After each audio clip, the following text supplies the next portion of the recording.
Boss! Ito na ba si Nikki? Yung sinasabi mong ignoranting probinsyano? Yung kahit nasa bus nilalabas yung ulo pag nakakita ng eroplano? 10 million views na yung katangahan mo. Yung laban mo kay Sin, yung gago ka. Naka-costume ka ng Batman tapos sasabihin mo kabayo ka. Sige, humayo ka. Ensayo pa. Di lang to pakapala ng muka.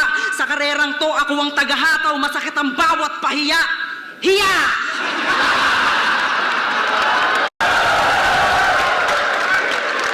Anong ipagyayabang mo sa amin? Yung gera sa Mindanao?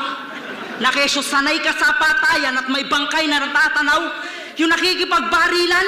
O bakit isa ka ba? Yung pinagmamayabang mong tapang ipagkatao ng iba? Mali ka ng pinasok na digmaan kasi mas masahol pa to sa cardiac na kapag manunood ka ng battle, makakaranas ka ng war shot. Ha! Kinapos. Mahalang bala sa Maynila, kaya wala ng warning shot.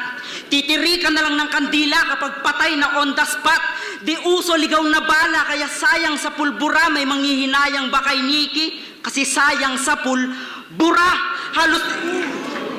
Halos ilang gabi akong puyat. Kulang sa tulog dahil sa'yo. Iniisip ko pa lang yung mukha mo, sobrang distracted na ako.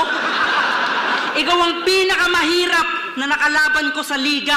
Hindi dahil magaling kasi pulubi ka sa bara. Yung laban mo kay Sayad, all 3 rounds, nonsense yung katumbas. Panay puna mo ng kahinaan, wala ka namang maipakitang malakas. Samantalang ako may Armstrong, kaya ako nagpatuloy, suntok sa buwan. Akong Apollo, ikaw Apollo na kiboloy. Ganto daw ang itsura ng heartthrob sa Mindanao.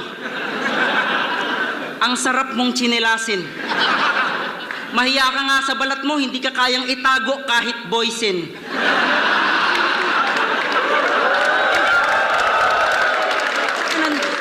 Kung mabenta ka sa Mindanao, yung plano ni Enigma, palpak. Etsapuera tong isang plastic ang hanap namin dito, sak.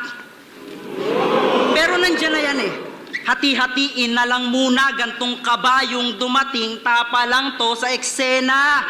Tangina, payat walang laman kung may agri sa ginawa, sa ilalim ng lupa, dun ka magpataba. At kung talagang matalino ka, alam mo yung lagusan palabas, di namin kailangan ng madami, kailangan namin malalakas.